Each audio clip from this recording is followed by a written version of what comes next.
So it's all here, our neck area, and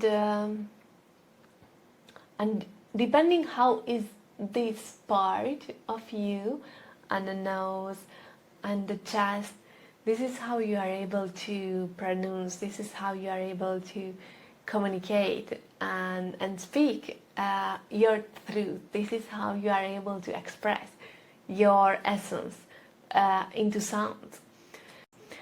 And which is interesting that through this space you are speaking your light, yourself, your essence, and this is how you are expressing, speaking your truth, your essence.